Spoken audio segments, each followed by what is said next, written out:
திரு ஸ்டாலின் தேர்தல் நேரத்தில் சொன்னார், ஊர் ஊரா போய் பேசினார். திரு ஸ்டாலின் உதயநிதி ஸ்டாலின் ஊர் ஊரா போய் பிரச்சாரம் பண்ணாங்க.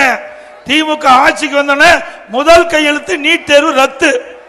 இப்ப எத்தனை மாசம் ஆச்சு? 50 மாசம் ஆச்சு. என்ன ஆச்சு? செஞ்சாங்களா? மாணவர்கள் ஏமாத்திட்டாங்கல்ல.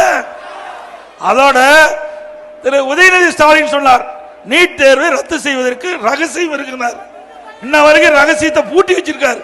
சொல்லப்பா மாணவர் கேட்கிறாங்க, இப்படி ஏமாத்து வேலை, இதை நம்பி நீட் தேர்வு ரத்தாயிரும் எண்ணி முழுமையா தேர்தலுக்கு அந்த கவனம் செலுத்தாத காரணத்தினால இன்னைக்கு 25 பேர் மாணவ மாணவி உயிர் நீத்துட்டாங்க. இதுக்கு முழு பொறுப்பு ஸ்டாலின் அரசாங்கம் தான் ஏத்துக்கணும். அதே முடியாது இல்ல, அப்புறம் ஏன் முடியும்னு சொன்ன சட்டமன்றத்தில் பேசுறாரு. நான் கேள்வி கேட்டதுக்கு சொல்றாரு, நீட் தேர்வு ஒன்னும் செய்ய முடியாதுன்னு.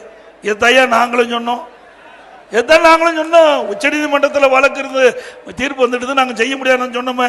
அப்ப நீட் தேர்வை ரத்து செய்ய மக்களை ஏமாற்றி இளைஞரை ஏமாற்றி வாக்களை பெற்று ஆட்சிக்கு வந்த பிறகு சட்டமன்றத்தில் முடியாதுன்னு சொல்றாரு. அப்படின்னா பொய் தானே பேசியிருக்காரு, பொய்யான அறிக்கை தானே வெளியிட்டிருக்காரு ஸ்டாலின்.